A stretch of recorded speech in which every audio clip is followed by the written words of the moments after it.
El gobierno anunció un proyecto para triplicar la cobertura del subsidio eléctrico para mitigar las alzas en las cuentas de la electricidad.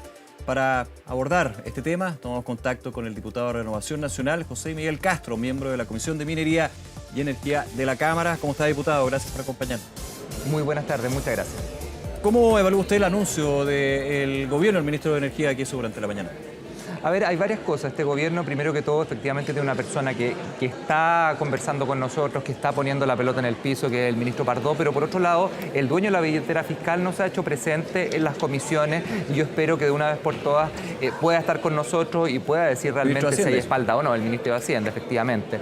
¿Y por qué lo digo? Porque la propuesta, por ejemplo, de que el IVA, algo que nace de forma transversal, yo ayer mandaba una carta al ministro directamente de forma transversal, apoyamos que el IVA que se está generando extraordinariamente sea capaz de también abordar este problema, hoy día al parecer ya está más o menos consensuada. Lo importante es saber si el ministro también va a querer que ese IVA vaya, por ejemplo, a la clase media, que es alguien que son un grupo de personas que nunca les llega absolutamente nada. Por otro lado, la subida de impuestos a las empresas, que es una propuesta del Frente Amplio, es eso con bastante... respecto a los impuestos verdes, para aclarar, aumentar dos cosas, los impuestos verdes y también a las empresas libres, ejemplo, las mineras. Sí.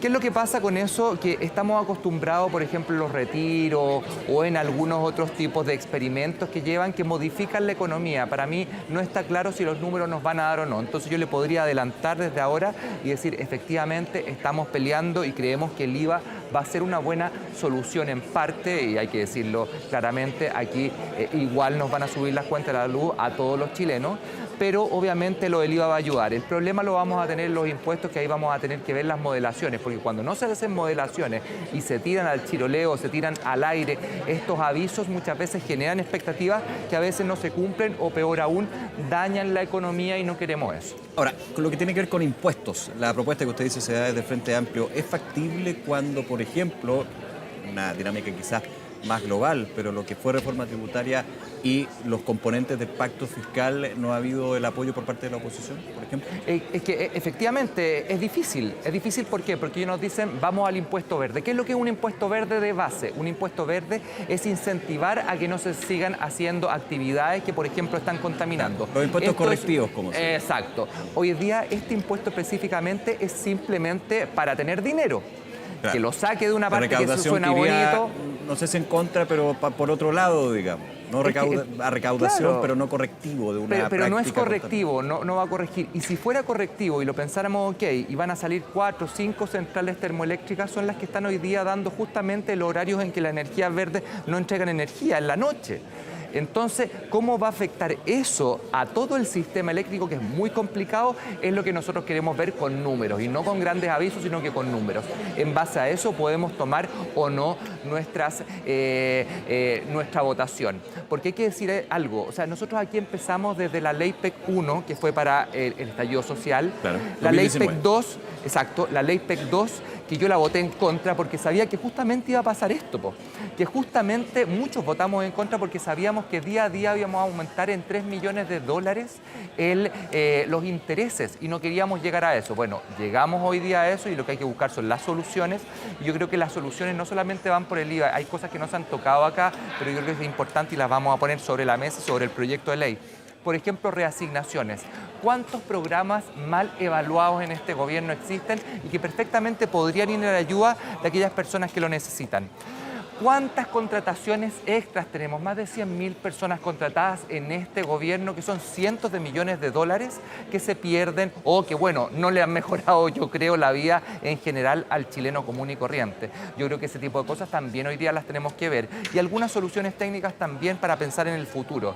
Se prometió hace muchos años atrás que vinieran todas las empresas de energías verdes a ponerse acá en Chile, y en ese tiempo el ministro Pacheco, que era ministro de Energía, hoy día el que ha hecho en el fondo es director de Codelco, sí. De Codelco, y que fue el que hizo ahora todo el encuentro con Sokimich. Él prometió que iba a haber espacio y que iba a poner una gran carretera donde transitaran las energías. Hoy día, hasta el día de hoy, no tenemos una buena transmisión. Quizás sea el momento de pensar en una buena transmisión y de esa forma pensar en mejores cuentas a futuro. Pero vuelvo a decirlo y tratando de ser un parlamentario serio. Sí van a subir las cuentas de la luz, efectivamente. Y estamos peleando, ¿por qué? Porque no solamente a los que ganan menos no les llega tan fuerte, sino que también a aquella clase media que nunca le llega nada. Ahora, como usted dice, faltan los números, falta que se presente el proyecto, pero ya desde el gobierno se habla de triplicar lo que es el subsidio que va a ser efectivo para las familias más vulnerables que están en el registro social de hogares. Triplicar, muchos podrían decir, claro, no sé si ambicioso el concepto, pero sí necesario, pero en términos de que ya se pone una meta, triplicar el subsidio. ¿Están conformes con eso? Porque transversalmente se ha solicitado justamente que aumente el universo de personas beneficiadas. Eso yo creo que es lo principal, yo creo que tú diste en el clavo. No solamente necesitamos una gran cantidad de dinero, sino que también le llega a algunas personas que no le llega nunca. Porque, por ejemplo, una persona que paga hoy día 60.000 pesos en cuenta de la luz. ¿Por qué? Porque se compró un departamento que era entero eléctrico. Es de clase media esa persona, pensemos, y esa persona hoy día va a subirle quizás a 100.000 pesos la cuenta de la luz. ¿No sería justo también que de esos 100.000 pesos, esos 20 que van de IVA, algo le llegara a ellos? Es justamente en ese sentido en que vamos a conversar. Y cuando uno habla de triplicar el subsidio, ojo, el subsidio que está poniendo el gobierno son 20 millones de dólares. Yo le decía hace muy poco, estamos subiendo 3 millones cada día que nos atrasamos, cada día que no se firma un decreto. Muchos decretos no fueron firmados y se perdieron bastantes millones de dólares. Entonces, aquí hay que ser rápido, pero también hay que ser muy prolijo para no pegarse la embarra. ¿Cuál es su opinión con respecto a que el gobierno, este gobierno, haya tomado la decisión de descongelar las cuentas de la electricidad? Desde 2019 están congeladas.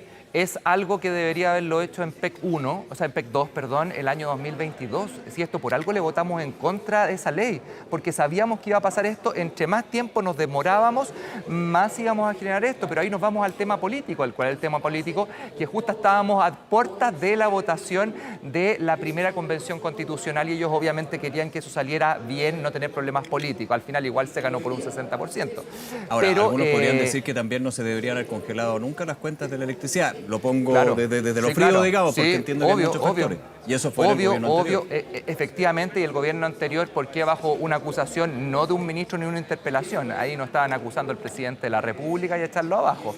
Yo entiendo que se haga una primera vez para contener ciertas cosas, lo entiendo, pero de forma acotada, o sea, la segunda y pasar del 2019 al 2021, al 2022, ya fue mucho, creo yo. Y hoy día estamos pagando los costos de muchas veces pensar que las cosas hechas a la rápida, que sin tirar los números como estábamos conversando y con grandes propuestas, la verdad es que al final terminamos endeudándonos nosotros mismos. La misma promesa que se hizo hace muchos años atrás cuando se dijo que iban a bajar las cuentas de la luz y eso nunca pasó. Entonces, por lo tanto, yo creo que también hoy día existe una oportunidad para poder mejorar el sistema eléctrico en dos sentidos. Yo le dije, hoy día me junté con el ministro especialmente y le dije, número uno, pensemos en la transmisión, mejoremos la transmisión para que eso de la cuenta de la luz que usted la ve que dice transmisión salga un poco más barato y lo otro es en el almacenamiento. Eso, es clave, la única forma. Sí, para evitar el vertimiento de electricidad, que finalmente es la energía renovable que se pierde porque no se puede almacenar, pensando, por ejemplo, en la energía eólica, solar. Entonces, si nosotros tenemos entonces una buena capacidad de almacenamiento, si ponemos plata en eso, ahí yo sí le aseguro que en los próximos 20, 40 y 50 años sí vamos a tener una caída en la cuenta de luz. ¿Por qué? Porque efectivamente somos un país que tiene muchos esos recursos, pero si no se pone plata en términos de guardar esa energía para que en la noche no estén las termoeléctricas, yo ahí sí creo y yo me pondría de pie frente a un proyecto que pone más impuestos, por ejemplo, a las termoeléctricas. Pero si no tenemos esa capacidad, yo le aseguro que lo más probable es que vamos a ver de nuevo volver a subir las cuentas de la luz. Entonces hay que ser muy prolijo, hay que ser muy responsable en darle noticias a las personas que algunas cosas se van a cumplir y otras no. Por ahora, lo seguro es que sí vamos a avanzar en términos del IVA y eso efectivamente debería traer un subsidio y debería alargarlo en el tiempo. Diputado, y con respecto a lo que han esbozado algunos parlamentarias de renegociar los contratos con las compañías eléctricas. Yo creo que lo único que trae renegociar los contratos hoy en día, la renegociación de partida no es unilateral por ley. Se puede hacer sí, pero hemos visto estragos en el mundo y en este país cuando tratamos de cambiar las cosas por ley. Eso se tiene que hacer dándole la mano a la misma gente que el mismo señor Pacheco, cuando era ministro de Energía, les dio y les dijo, oiga, ¿sabe qué? Vamos a los contratos hacia el futuro. No fue un buen negocio, perfecto, y por lo tanto tienen que haber dos. Tiene que estar las empresas por un lado y tiene que estar también el Ejecutivo por el otro. Yo le quiero decir también algo súper transparente, no es para nada que uno defienda a las empresas, pero las empresas también han perdido en toda esta cuestión. ¿Por qué? Porque no pudieron tener utilidades durante prácticamente 3 años, 4 años. Y eso se transformó en 500 millones de dólares, estimado aproximadamente, lo han dicho los ministros en la misma comisión. Entonces aquí todos hemos perdido por una mala política pública. Otro punto, lo que tiene que ver principalmente con las críticas que se han dado con respecto a al manejo o la postura y las intervenciones que ha tenido el ministro Pardo, el ministro de Energía, la misma presidenta de la Cámara de Diputadas y Diputados señalaba de alguna manera que no se entregó toda la información o no se pudieron hacer los cálculos y las proyecciones con respecto al tema de la deuda, de cuánto influiría principalmente en el alza de la cuenta de la luz. ¿Usted está de acuerdo con eso? No, porque yo participé en toda la discusión y el ministro Pardo efectivamente entregó no solamente las cifras, sino que también hizo ejemplos. Si aquí el que ha estado ajeno, lo conversábamos en un principio, yo a quien interpelaría efectivamente no sería el ministro Pardo, sería el ministro Marcel. Ahora, pero el ministro Pardo representa al gobierno del ministro de Hacienda. Pero el ministro de Hacienda, nosotros, mire, en la mesa técnica nosotros hemos tenido distintas personas sentadas, los de Hacienda y los de Hacienda simplemente miran hacia el techo. O sea, aquí el único que me puede decir a mí la plata está o no está es el ministro Marcel, con seguridad. El ministro Pardo, por supuesto que debe haber conversado hoy día en este anuncio que hace, pero lo necesitamos tener en la discusión diaria. Si lo necesitamos hacer rápido para que llegue a final de agosto, a mediados de agosto, para poder tenerlo listo realmente, necesitamos que esté el ministro Marcel más compenetrado en esta discusión. Por último, mi humilde opinión. Sí, yo lo entiendo. Por último, diputado Castro, ¿qué espera usted de la mesa técnica? Donde se están evaluando todas estas alternativas, digamos, hay varias sobre la mesa. Y los tiempos también. Yo creo que lo más importante es que esta mesa trabaje rápidamente, que deje la política un poquito de lado, que se vaya a los términos más técnicos para poder llegar con un buen proyecto de ley que en el fondo nos permita ponernos detrás de ciertos objetivos comunes, como es, por ejemplo, el IVA, como lo hemos conversado, y como ojalá ellos también consideraran las reasignaciones de proyectos que están mal evaluados o que no le ayudan a la gente. Esas cosas tendría absolutamente todo el respaldo parlamentario, por lo tanto podríamos sacarlo adelante. Ahora yo sé, en el peor de los casos... Tengo un poco ahí. Yo sé que dígame. El tema reasignación de políticas públicas que están mal evaluadas tiene un aspecto técnico, están las cifras, la evaluación y todo, pero finalmente cuando se discute sobre ese ítem en particular termina siendo una discusión política. Termina siendo una discusión política, pero lo que digo yo es que nosotros ponemos sobre la mesa, en esta mesa técnica, haga reasignaciones y ellos llegarán después al Congreso con su proyecto de ley, donde sí, efectivamente, como usted bien dice, es una discusión política. Pero yo creo que es el tiempo que la política se ponga un poquito en la posición de las personas, y la posición de las personas es no entender nada y el día de hoy tener una cuenta de luz con un 60% más, que realmente es muy complejo entenderlo. Si para nosotros es complejo porque es muy técnico el sistema eléctrico, me imagino para todas las personas que están en su casa. Y créame que estamos haciendo un tremendo esfuerzo, no mintiéndole a la gente, diciéndoles sí, les van a subir las cuentas, pero un tremendo esfuerzo para poder mejorar estos subsidios y también que lleguen algunos que ni siquiera están considerados por este gobierno. Diputado José Miguel Castro, nuevamente, gracias por acompañarnos, que esté muy bien. Gracias a ustedes. Hasta luego, gracias. Hasta luego.